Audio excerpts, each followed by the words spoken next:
అప్పుడు యేసు అపవాది చేత శోధించబడుటకు ఆత్మ వలన అరణ్యమునకు కొనిపోబడెను. 40 దినములు 40 రాత్రులు ఉపవాసముండిన పిమ్మట ఆయన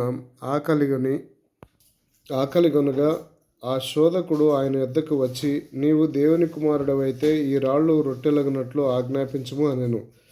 అందుకాయన, మనుష్యుడు రొట్టె వలన మాత్రము కాదు గాని దేవుని నోట నుండి వచ్చు ప్రతి మాట వలనను జీవించును అని వ్రాయబడి ఉన్నది అనెను. అంతటా అపవాది పరిశుద్ధ పట్టణమునకు ఆయనను తీసుకుని పోయి దేవాలయ శిఖరమున ఆయనను నిలువబెట్టి, నీవు దేవుని కుమారుడవైతే క్రిందకి దుముకుము, ఆయన నిన్ను గూర్చి తన దూతలకు ఆజ్ఞాపించును, నీ పాదం ఎప్పుడైనను రాతికి తగలకుండా వారు నిన్ను చేతులతో ఎత్తుకొందరు అని వ్రాయబడి ఉన్నదని అతనితో చెప్పెను.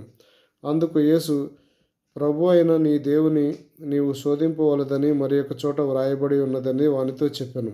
మరల అపవాది మిగుల ఎత్తైన ఒక కొండ మీదకి ఆయనను తోడుకొని పోయి ఈ లోక రాజ్యములన్నిటినీ వాటి మహిమను ఆయనకు చూపి, నీవు సాగిలపడి నాకు నమస్కారము చేసిన ఎడల వీటన్నిటినీ నీకిచ్చేదనని ఆయనతో చెప్పగా, యేసు వానితో, సాతానా పొమ్ము, ప్రభు అయిన నీ దేవునికి మ్రొక్కి ఆయనను మాత్రము సేవింపవలెను అని వ్రాయబడి ఉన్నది అనెను. అంతటా అపవాది ఆయనను విడిచిపోగా, ఇదిగో దేవదూతలు వచ్చి ఆయనకు పరిచర్య చేసిరి. యోహాను చెరపట్టబడినని యేసు విని గలిలయకు తిరిగి వెళ్ళి నజరేతు విడిచి జెబూలూను నప్తాలి అను దేశముల ప్రాంతంలో సముద్ర తీరమందలి కపెర్నహూమునకు వచ్చి కాపురముండెను.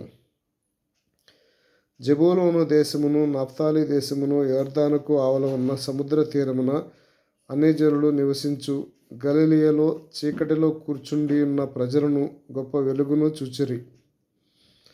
మరణ ప్రదేశములోను మరణఛాయలోను కూర్చుండి ఉన్న వారికి వెలుగు ఉదయించును అని ప్రవక్త అయిన యెషయా ద్వారా పలుకబడినది నెరవేరినట్లు ఇలాగు జరిగెను. అప్పటి నుండి యేసు, పరలోక రాజ్యము సమీపించి ఉన్నది గనుక మారు మనసు పొందుడని చెప్పుచూ ప్రకటింప మొదలుపెట్టెను. యేసు గలిలయ సముద్ర తీరమున నడుచుచుండగా పేతురనబడిన సీమోను అతని సహోదరుడైన అంద్రెయ అను 2 సహోదరులు సముద్రములో వలవేయుట చూచెను. వారు జాలరులు. ఆయన, నా వెంబడి రండి, నేను మిమ్మును మనుషులను పట్టు జాలరులుగాను చేతునని వారితో చెప్పెను. వెంటనే వారు తమ వలలు విడిచిపెట్టి ఆయనను వెంబడించిరి. ఆయన అక్కడ నుండి వెళ్ళి జెబెదయి కుమారుడైన యాకోబు అతని సహోదరుడైన యోహాను అను మరి 2 సహోదరులు తమ తండ్రి అయిన జెబెదయి యొద్ద దోణిలో తమ వలలు బాగు చేసుకొనుచుండగా చూసి వారిని పిలిచెను. వెంటనే వారు తమ దోణెను తమ తండ్రిని విడిచిపెట్టి ఆయనను వెంబడించిరి. యేసు వారి సమాజ మందిరములో బోధించుచు దేవుని రాజ్యమును గూర్చిన సువార్తను ప్రకటించుచు ప్రజలలోని ప్రతి వ్యాధిని రోగమును స్వస్థపరచుచు గలిలయ ఎందంతటా సంచరించెను. ఆయన కీర్తి సిరియా దేశమందంతటా వ్యాపించెను.